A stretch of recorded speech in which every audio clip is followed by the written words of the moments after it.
Күн сайын біз ойнаймыз, оқимыз, күлеміз. Бірақ қай жерде жүрсең де, үйде, мектепте, немесе көшеде, ең бастысы қауіпсіздік өзіңнен басталады. Әліби, қағып ал.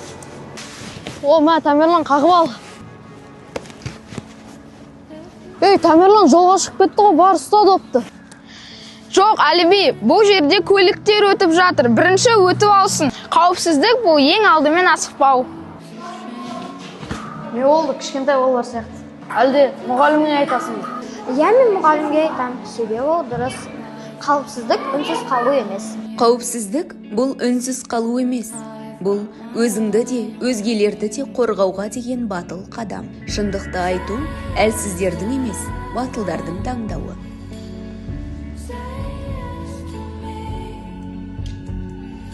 Мүмкін. Мен бұл адам танымаймын ғой.